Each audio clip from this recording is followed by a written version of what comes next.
Friends from the media, good morning. Thank you for attending the 11 a.m. anti-epidemic media briefing. Apart from the Chief Executive, we have the Secretary for the Civil Service and Secretary for Food and Health with us. The Chief Executive will first deliver opening remarks, and then the floor will be open for questions and answers. And please wear a mask and observe social distancing. Chief Executive, friends from the media, Hong Kong citizens, good morning. Starting from the 9th of March, when I started to convene anti-epidemic media briefings at 11 a.m., this is already the 10th time, and I've been supported by different bureau chiefs in this media briefing, and Secretary for Food and Health has also been with me on numerous occasions, as she is one of the major officials responsible for fighting the epidemic. And in relation to other anti-epidemic work, I will also invite the Chief Executive of the Hospital Authority, Director of Health, and the Head of the Center for Health Protection to join me in the media briefing. And in this series of media briefings, I have basically covered different areas of our work on fighting the epidemic, including the stable supply of goods and food, isolation facilities, vaccination and home quarantine and isolation for confirmed patients, as well as support for employees in Hong Kong.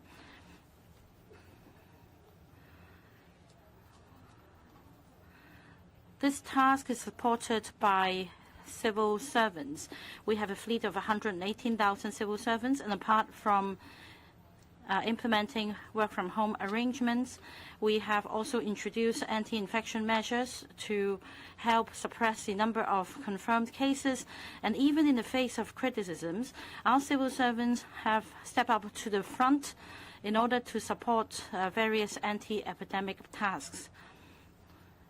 There are criticisms in the community on our work, and I listen with humility. You may notice that we are continuing to improve our anti-epidemic efforts with a view to better serve members of the public and to stabilize the epidemic as quickly as possible. However, there are also unfounded allegations with ulterior motive that we must refute immediately. In relation to the reduction in manpower because of infections, let me report that as of the 14th of March, 32,200 civil servants have been infected, accounting for 17% of our establishment. However, I'm happy to report that 70% of them have now recovered and resumed work. This drop in manpower also exists in other public bodies, such as Hospital Authority. 20% of their staff have been infected, and basically 50% of them have now recovered and resumed their positions. As for the MTRCL, the major public transport provider in Hong Kong, 20% of their staff have been infected, and 80% of them have recovered and resumed work. So I'd like to take today's opportunity to express gratitude to all staff, including civil servants, staff of Hospital Authority, and other members of public organizations who have joined hands in maintaining the level of service whilst fighting the epidemic. I'd like to stress that there is no dereliction in terms of supervising the work of the government in this fifth wave of the epidemic, or any slacking of our civil servants. We have been doing a good job, and that is why today I have invited the Secretary for Civil Service to give you a full account of the work of the civil servants. The Secretary is also responsible for a vaccination program. So in a moment, I will invite him to speak on vaccination, especially the vaccine rollout for elderly people. Now, Secretary Nip is in charge of the vaccination program that is under the purview of the Food and Health Bureau. This shows the united front of the government in working together across bureaus in order to stabilize the epidemic as quickly as possible. Secretary Nip. Thank you, Chief Executive. Good morning. Just now, the Chief Executive referred to the work of different sectors of the community, including the hospital authority, public bodies, and the civil service in fighting the epidemic. So today, I'd first like to report on the work of civil servants in fighting the epidemic, and second, on the latest progress of jabbing residents in care homes. The Hong Kong SAR government has the main responsibility of fighting the epidemic. The same applies to civil servants, which underpins the government. In the face of the raging fifth wave of the epidemic, we stay united and accord top priority to fighting the epidemic. Now, I'd like to speak on the anti-epidemic work of civil servants so as to address misunderstandings in the community. The fifth wave is now raging. The government is maintaining urgent and essential services, and otherwise, we are redeploying resources to focus on fighting the epidemic. For all civil servants, whether it be the professional grade, civilian grade, clerical grade, discipline services, and even retired civil servants, we all stay committed to our goal.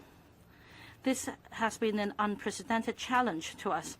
And since the start of the fifth wave, we've mobilized such a number of civil servants that far exceed the previous waves. We have colleagues taking up different positions fighting the epidemic, and there are 140,000 of them, accounting for 70% of our total establishment. We cover different areas.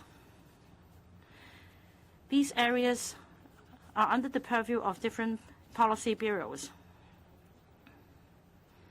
These policy bureaus are responsible for decision-making, policy coordination involving 30,000 civil servants. The Food and Health Bureau, the Director of Health, and the Food and Environmental Hygiene Department are the major bodies responsible for drawing up policies and implementing policies. The Home Affairs Bureau, Home Affairs Department, Labour and Welfare Bureau, and the Social Welfare Department are bodies responsible for implementing or mounting the restriction testing declarations and providing support for those under quarantine or isolation orders. The Civil Service Bureau is responsible for the vaccination program, and the Information Services Department is responsible for disseminating information. Apart from these bureaus and departments, we also mobilize civil servants from different departments and bureaus to take up the task, and so far 40,000 civil servants have been deployed from different departments. And I would speak on a number of areas in terms of coordination. In terms of a risk-based testing approach, our work includes sewage surveillance and different RTD operations. Starting from early January to the middle of March, the government mounted 245 RTD operations with the help of 8 bureaus and 39 departments. The Home Affairs Department, Housing Department, and the Environmental Protection Department are responsible for coordinating the use of resources, etc. And the LCSD and the Rating Evaluations Department and the Census and Statistics Departments, etc., are also involved with the support of the central authorities. The Development Bureau and the ASD and other relevant works department also help build different community facilities and the subsequent management. We also have the Security Bureau responsible for managing community isolation facilities and the provision of urgent service and rescue operations, and the FSD is also taking part in it. There are also a number of discipline services involved with 69,000 staff members maintaining law and order. There are also numerous civil servants taking part in other areas of fighting the epidemic and preventing the spread of the virus and ensuring normal operation of a society. For example, in terms of maintaining a stable supply of resources and goods from the mainland and coordinating the delivery of food and other items from the mainland, dissemination of information, the drawing up of social distancing and anti-epidemic measures. The various departments, such as the Transport Housing Bureau and the CEDD, the Information Services Department, and the OGO, etc., they all take part in this area. There are also 2 rounds of anti-epidemic fund rolled out during the 5th wave, and yesterday the Chief Executive also announced another round of Employment Support Scheme, ESS, to disperse subsidy, which is immediate financial relief for members of the public and enterprises affected by the restriction measures. Over 10 bureaus and 20 departments take part in this program. Although 90% of the population above the age of 12 have received 2 jabs and 80% have already received 1 jab, in light of the raging epidemic, we need to further boost the vaccination rate for the young and the old, especially vaccination for residents in care homes. Aye. Apart from the vaccination program, the CSB also works on other fronts. We mobilize manpower to work in other areas, such as the isolation of Kwaichung and testing services.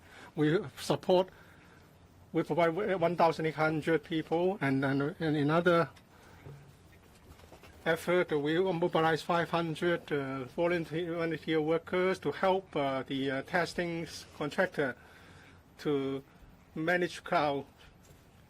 And CSB also mobilized from 12 departments, more than 450 civilian-grade officers to participate in testing services.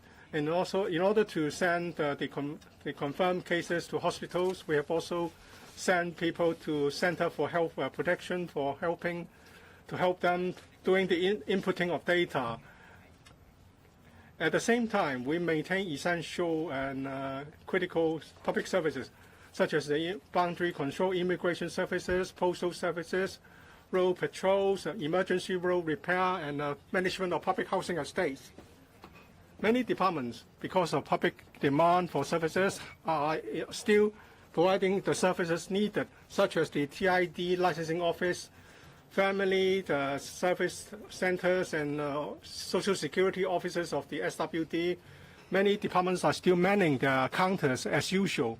Starting from the start of this wave up to the 22nd of March, 32,200 civil service have come down with the virus. It's 70% of the total establishment. Some 70% of those who have been infected have now resumed duties. I would like to thank all the colleagues who have been serving the public diligently in the face of the virus and the threat of the epidemic. At this critical and difficult time, we must concentrate on fighting the epidemic, and as a result, some less essential services will be affected, and because of the decrease in manpower due to COVID, some service might be affected. Most of our colleagues have been working diligently, and they have been discharging their duties in a fair and professional manner. We have asked all civil servants to act with integrity, and we will not certainly condone those who cannot show their responsibility in this manner.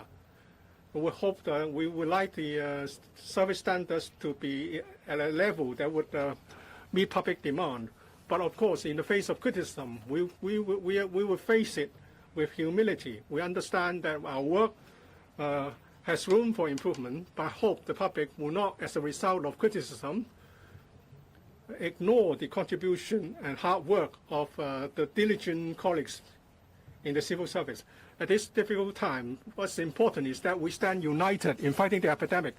In extending the vaccination program to elderly homes, we have set ourselves some targets, and that is before the 18th of March, we would like to reach 1,100 RCHEs and homes for the disabled to at least administer one jab for every resident. We have actually reached this goal for this stage. We have organized outreach range to at least give one jab to every resident of these homes. Of course, if suitable, the second jab and the third jab will be given to the residents as appropriate. Some 42,000 residents of these homes have been given vaccination by the outreaching teams or by taking them to the vaccination centers for the same service. So the vaccination rate is 55%, 52% for the elderly homes, and 64% for the homes for the disabled. Some 40% cannot be vaccinated now because of they are infected, or some 10% due to the rejection from their family members. We have revised the arrangement for vaccination for elderly home residents. For example, the interval between the first and second jab has been reduced from 28 days to 21 days. For those who have been infected previously, that they can get the first jab after 4 weeks of their recovery. If they've already got the first one, then after recovery they can get the second one in 4 months. We have set ourselves the goal for the second stage, and that is with doctors that we send in our outreaching teams will, by the 15th of April, arrange for the 1,100 homes a second round or two outreach rounds, and so as to offer the first jab to those who are already not yet received one. We hope that 20,000 will be able to get the jabs, and then for another 5,000 residents who have previously been infected can get their second jab. And we all know that the mortality rate for those who have not received any vaccination is much higher than those with a jab or more. We would like to vaccinate all residents.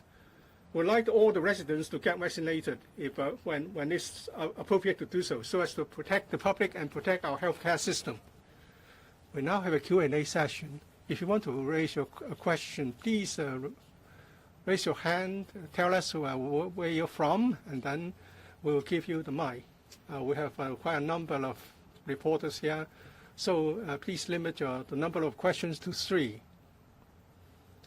The one at the back row. CE and policy secretaries. I'm from Phoenix TV. The SAR government has said that you can distribute to 50 to 60,000 packets containing the relevant goods and items for fighting the epidemic. And it said that 13%, it was said 13% of civil service have been infected, and now it stands at 17%. Would the reduction in the number of people working, remaining in the civil service affect the work of the civil service in fighting the epidemic? And it seems that the quarantine centers are not 100% utilized. Will you use these centers for other purposes in the meantime? I'll ask the Secretary for Civil Service to talk about whether our manpower deployment has been affected by the number of civil servants who have been affected. Well, the first question relates to civil servants testing positive. And according to the Department of Health's triage arrangements, for those who can stay home for isolation, our goal for these individuals are to send them essential packs as quickly as possible. And these members of the public have household members under the same roof, and they are deemed close contacts. And likewise, we also deliver essential packs to each of them. You may recall in the beginning, large quantities were needed. In late February, early March, we were facing over 10,000 infected cases per day. And also, over 100,000 cases would be referred from the Department of Health to the Information Technology Bureau, and these were people requiring the supplies packs. That accounts for the backlog. Now, on the 6th and the 7th days of the isolation period, when these home confinees had a RAT negative test results, many of them, I must admit, had not yet received the supplies packs before they could be discharged from the isolation order. However, the situation has improved. In relation to the packs sent to confirmed cases and their close contacts, we're able to achieve an 80% delivery rate. Now, in fact, we have some fresh figures. As of last night, in fact, over the past 5 days, we were able to achieve 103% of delivery. In other words, every day, referrals from the Department of Health would be made, and we're able to achieve 100% of delivery of these packs, subject to any surge in the number of cases and subject to any serious bottlenecks occurring in the DH referral process. I am confident that our system of dispatching essential packs is effective. However, I'm urging my colleagues to see if the whole procedure of referral can be streamlined so that we can meet this target, and that is, for each confirmed case,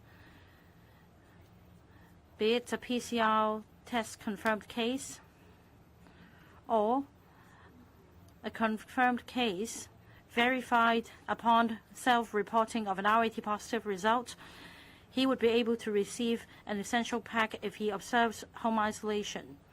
We'll continue to monitor the situation and make improvements. The third question relates to quarantine centers. I remember three of the 5 centers are hotels, 2 are recreation or outdoor recreation clubs. Earlier, for close contacts, we required them to leave their dwellings to observe a quarantine. However, the Center for Health Protection revised its policy on the 8th of February. For close contacts, or what we used to call secondary close contacts or sub-close contacts, they could observe quarantine at home. Likewise, the essential packs would be delivered to their homes. Because of the large numbers of home confinees, we no longer required the close contacts to be sent to quarantine centers. However, after the 8th of February, we still keep these quarantine centers because there is always a need for them. But like you said, it's underutilized. We have 800 units available and only 2 or 3% have been used. So earlier, we agreed that we could convert some of the facilities. Of course, the 3 hotels could be easily converted into, for example, an isolation facility, or say if we have more arrivals from overseas, these hotels could be designated quarantine hotels for them. I will, perhaps the Department of Health will speak on the matter in due course.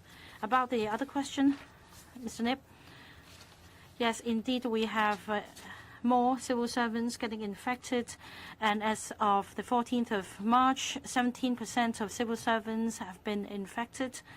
However, the situation is now easing,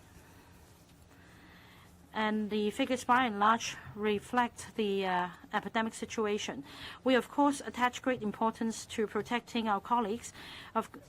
First of all, 99% of civil servants have received 1 jab, and 96% of them already received 2 jabs.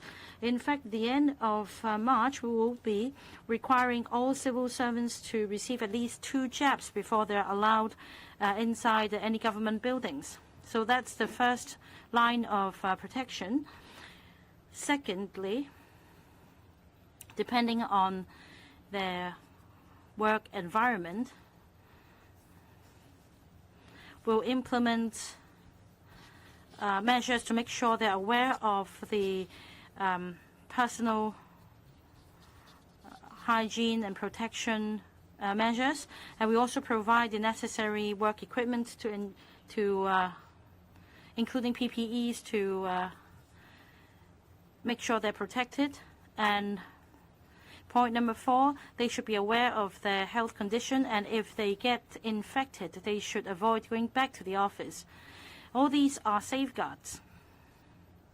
As for the place of work, cleansing and disinfection will be carried out, and there are also other arrangements to avoid the crowding, such as an A-B team arrangement to avoid a cross-infection. Next question. This reporter at the back row. I'm from Cable. About the $10,000 temporary unemployment relief, why aren't employees of hair salons being included?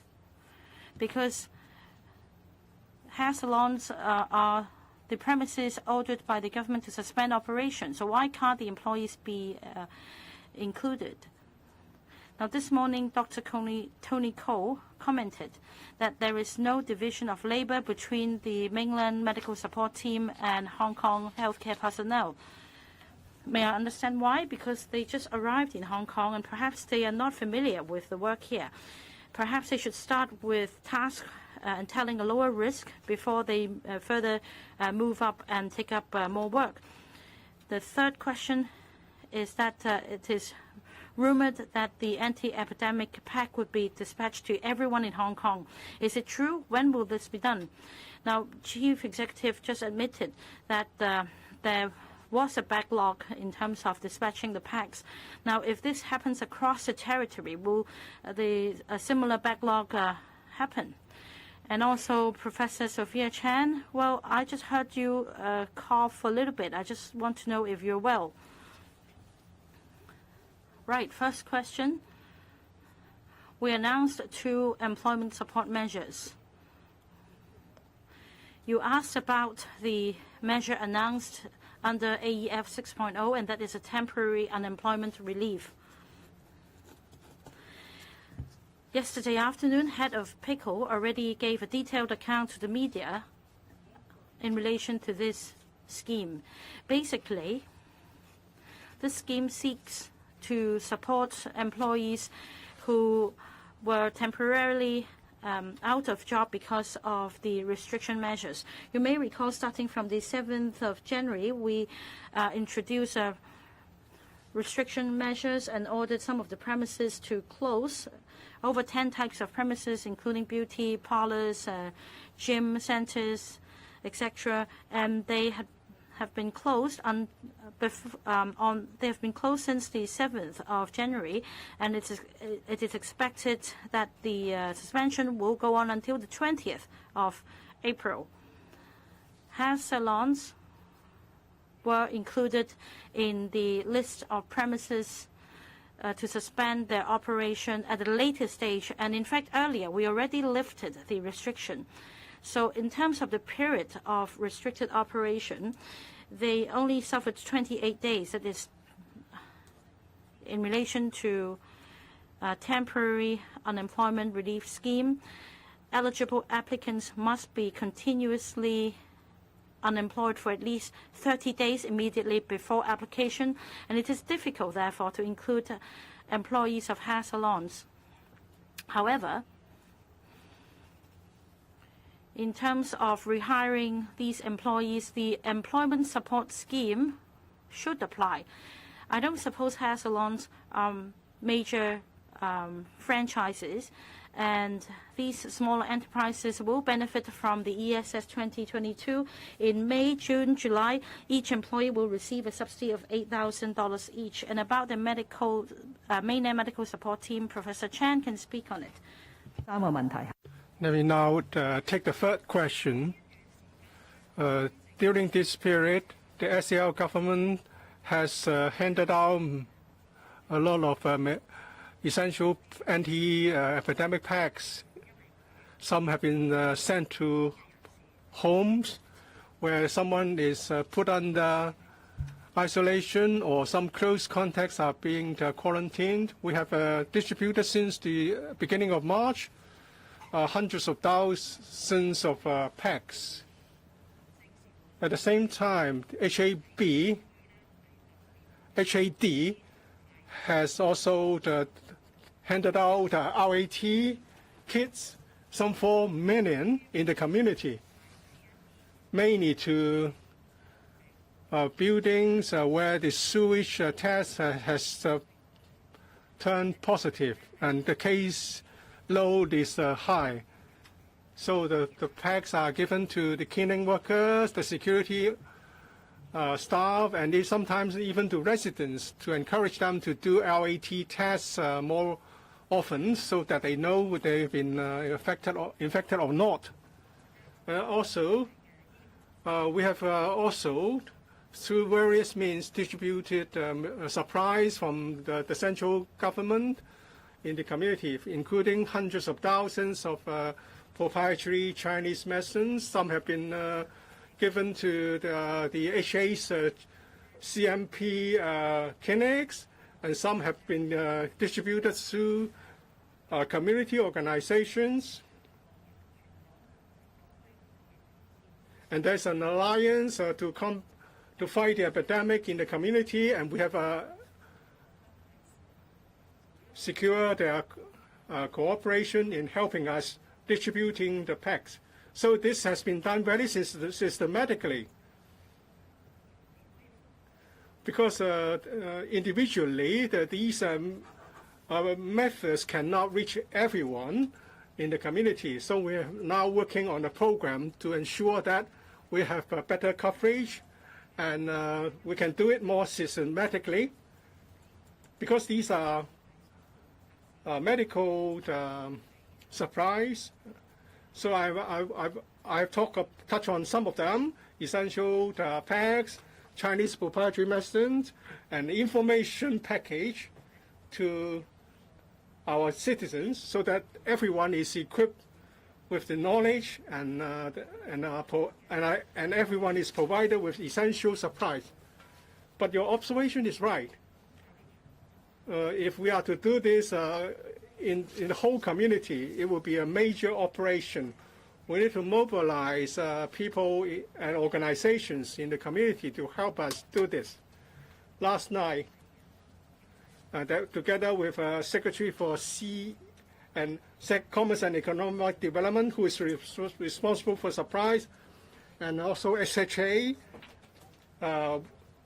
talked to more than 100 community leaders, including the alliance that I've talked about, and also some NGOs serving ethnic minorities.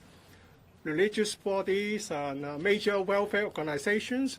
We had a video conference, and we all agree that everyone should chip in distributing the essential supplies. This program will be carried out in due course. Secretary for Food and Health, the mainland medical team is a team with quality and dedication. This morning, Dr. Koh and I talk about how the team has been doing their job in the Asia World Expo facility.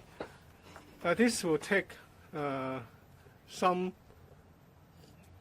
time to develop. This is a process, and we are grateful that the central government has lent us a helping hand in this difficult time. But we have to bear in mind that in terms of treatment of patient, the objectives concerned and the procedures involved are similar, whether we look at Hong Kong or the mainland. And as Dr. Koh has rightly pointed out this morning, so actually, whether there's division of labor or not, we are talking about collaboration. We are talking about whole person, whole patient treatment, although different processes might be involved. For newly arrived healthcare workers, they may have some familiarizations to do in terms of the computer system, the record system. They may need some time to cooperate, to work with their local counterparts, and then they can enter a new phase of cooperation accordingly. We're not just talking about the procedure, but also the nursing, the treatment, the assessment of the patient's condition. So all these will be covered in this evolving process. Dr. Koh has said that the collaboration has been working well, and everyone is committed in moving forward, and it's hoped that with the assistance rendered by the mainland team, we will be able to have a higher capacity to deal with confirmed cases at AWE. Speak louder, please. Sorry. Okay. Good morning. So, question from SCMP. So, we would like to ask, what is the occupancy rate of the community isolation facilities converted from the hotels? How much the government is paying monthly to these hotels? And there have been complaints from long-stay hotel tenants that they were forced to move out within 2 weeks of notice period. Is there a need to secure these hotels' room given a low number of infections recorded recently? And what will the government do to help these long-stay tenants? And second, does the government, does the city has achieved herd immunity yet given the high level of infections and also vaccination rates? And third, referring to the letter to the business community by Mr. Lam yesterday, why there is a need to send the letter now, and does it come a little bit too late? Thank you. I will have to defer to the Secretary for Food and Health to answer your question about herd immunity. Now, on the situation of hotels which have joined the scheme to perform the role of a community isolation facility. You may remember that I had a webinar with the hotel industry and the Hotel Federation to appeal to their support to transform some of their hotels into a CIF. And that took place in February, when we were very short of community isolation facilities, when we did not know how bad the situation could be in terms of confirmed cases. So at that point in time, we were pretty desperate to get more hotels or more hotel rooms to provide the needed isolation facility for the people. And I have to say that that meeting has been most productive and fruitful. We have quite a number of hotel owners who come forward to agree that they are happy to perform this role. But the problem is not every hotel is suitable. We have to examine and inspect the hotel in terms of its ventilation system and its proximity to other residential blocks and so on.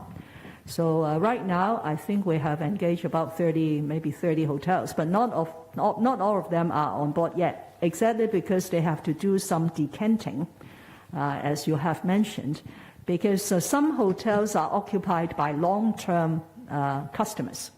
So they are not tourists per se, but they are living in a hotel as a sort of residence. So if a hotel has joined the scheme, then they have to use the whole hotel. We cannot accept a situation where there are infected customers and non-infected people living in the same hotel. So some hotels have taken a bit of time, and up till now they have not been turned into a community isolation facility yet. It's to ensure that they could take the necessary arrangements to transfer their long-term tenants to another hotel of their chain, because most of them joining are not single hotel owners. They have a chain of hotels. And I was told that actually the best way that they have done is to transfer them to a more superior hotel, that is upgrading their accommodation status in order to get a more amicable sort of arrangement with their customers. I have not received any complaints from the hotels or from the hotel tenants, but if there are, we will tell the hotel to do better, to provide a better arrangement for their existing tenants so as to facilitate them to join the scheme. I cannot give you the details of our contractual arrangement with the hotels. But again, I want to thank hotels. It's not an easy task to let a commercial hotel to operate as a community isolation facility. You remember at the earlier stage, they are being used as quarantine hotel. Quarantine hotels are for people who are not yet infected, but they need to be quarantined in order to ensure that they are not bringing the virus into the community. But a community isolation facility hotel is a hotel which will take in infected persons. So at the beginning, there were some anxiety and reluctance until I met with them and explained the very dire situation and appealed to their corporate responsibility, and many have come forward. And I can tell you that even their staff are very cooperative. Initially, they said that, Mrs. Lam, you could take over my hotel, but you provide your own staff to man the hotel. So we said that, okay, if that's the case, then you are not providing us with full service. It's just the hardware of the hotel. But I can tell you now, every participating hotel in this scheme is giving us full service. Not a single hotel has asked us to run the hotel for them, except putting in the management people and the people to make sure the security arrangements are fine, that the hotel isolatees will not get out of the hotel without our scrutiny. So that is the point about hotel. The second, your inquiry is about my letter. Now let me give you a bit of background. In Hong Kong, being a very international city, we have two major communities that the government will continuously engage with, especially since I assumed office as the chief executive. 2 days ago, in response to, again, an English question, I said, nobody nobody attaches more importance to Hong Kong's international status. Not international financial center status, but international status than myself as a chief executive, because I know it is how very important for Hong Kong to succeed and survive as an international city. That we have to be connected with the outside world, we have to be attractive to overseas and mainland business community to encourage them to invest in Hong Kong. We have to attract far more talents from overseas and mainlands to come to work in Hong Kong. So there are two important communities. One is our consular community. We are one of the few Chinese cities that have so many presence of CGs in Hong Kong. The other is the business community.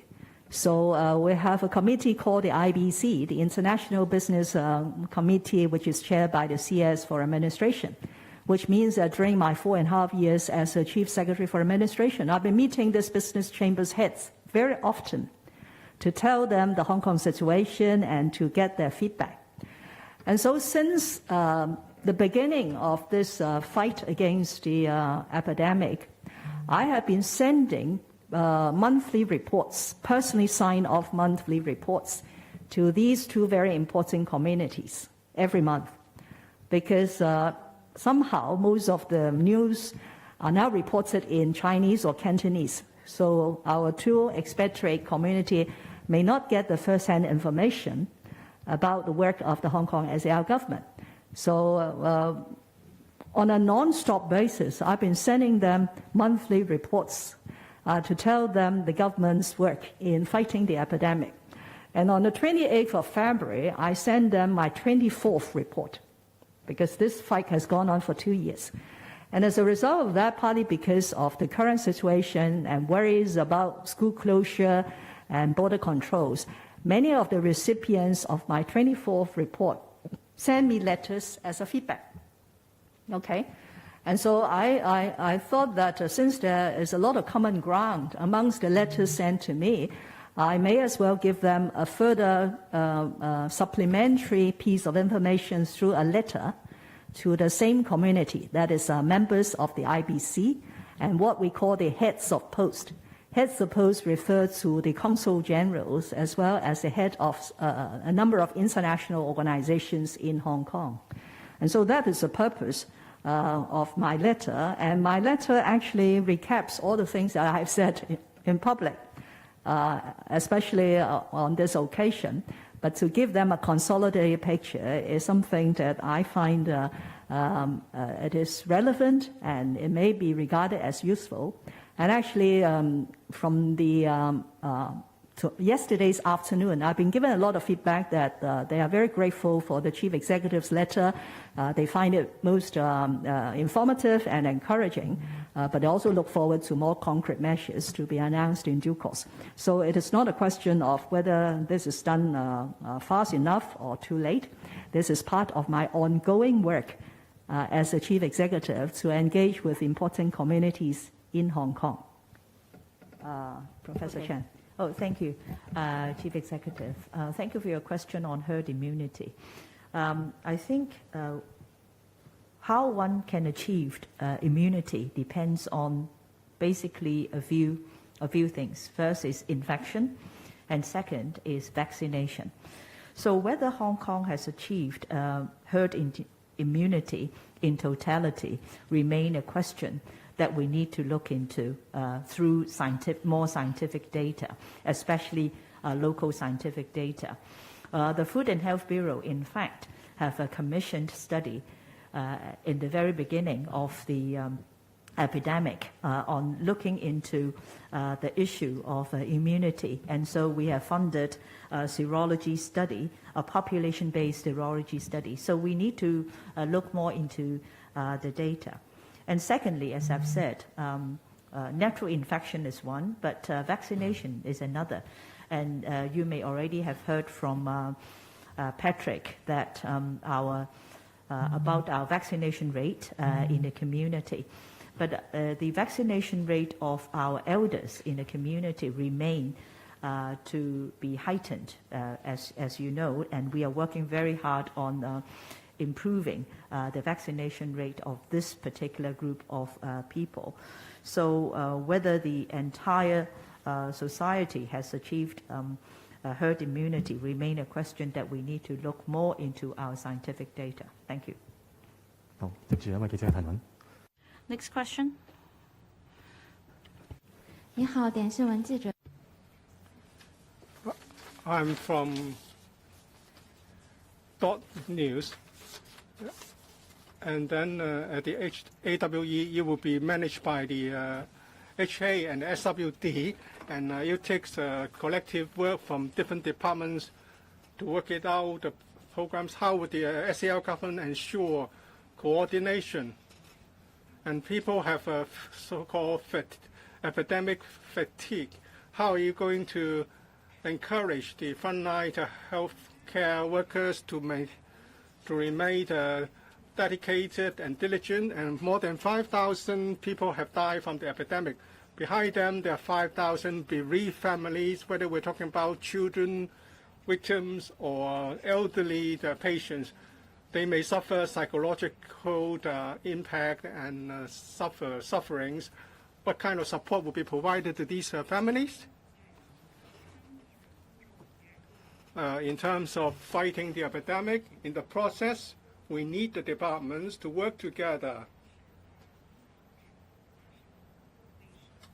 We cannot say that it's a public health issue and therefore it's the job for the FHB, the Department of Health, and the hospital authority alone.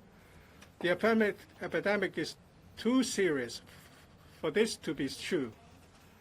Since the start of the latest wave, I have been chairing a steering group, a command center, so to speak, on how to fight the epidemic, because we are talking about coordination of not just the departments, but also the actions to be taken, and also how we can flexibly deploy manpower at the front line. And this command center will do exactly that.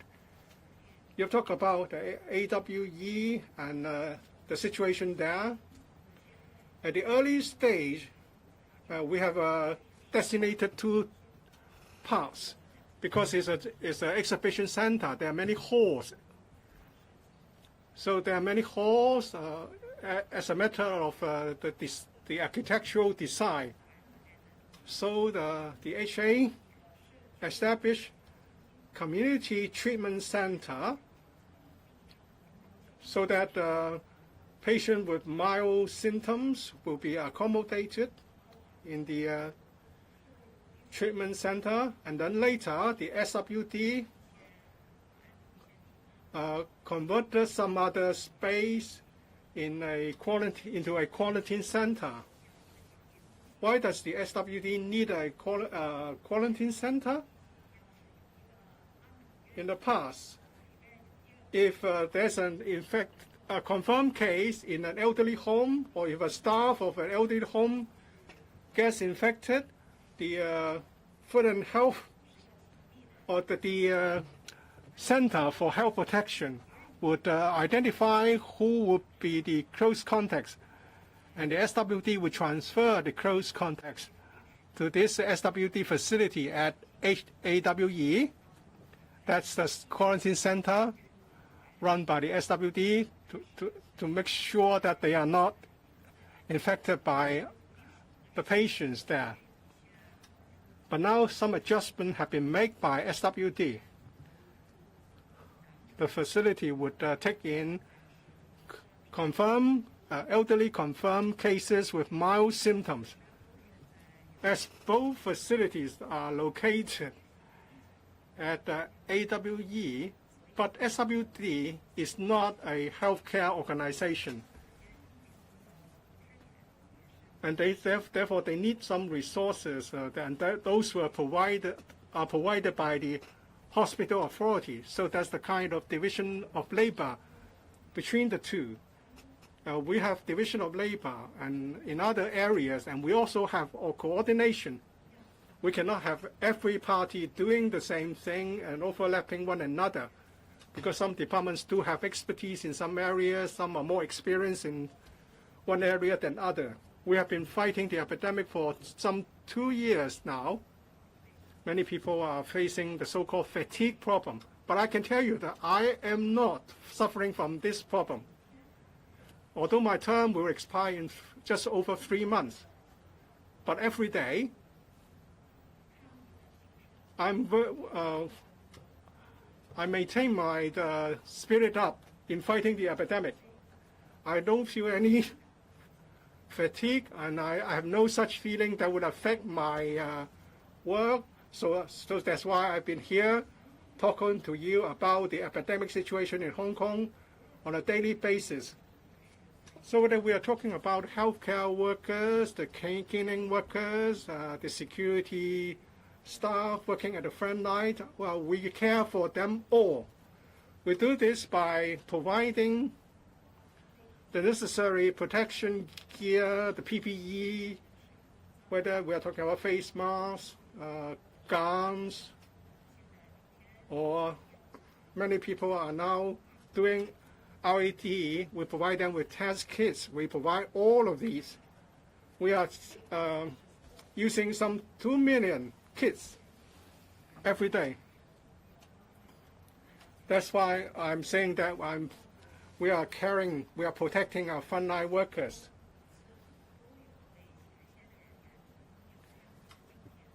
And also we provide a special allowance for those fighting the epidemic at the front, at the very front. For those who are working at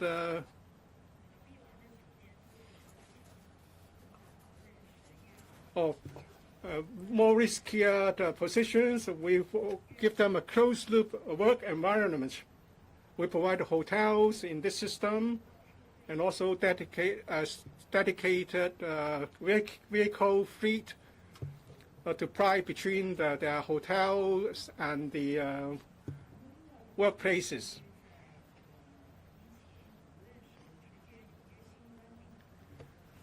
Either it's because of COVID or otherwise, we are saddened by the passing of so many people, and we would like to offer our condolences to their families. We have been working on aftercare, for example, on the facilitation of early retrieval of their beloved bodies for early funeral services. And we have increased the columbarium capacity, the crematorial capacity to more 300 places. And we offer a hotline to provide the necessary support and counseling. That's the end of today's press conference. See you tomorrow at 11 a.m. tomorrow.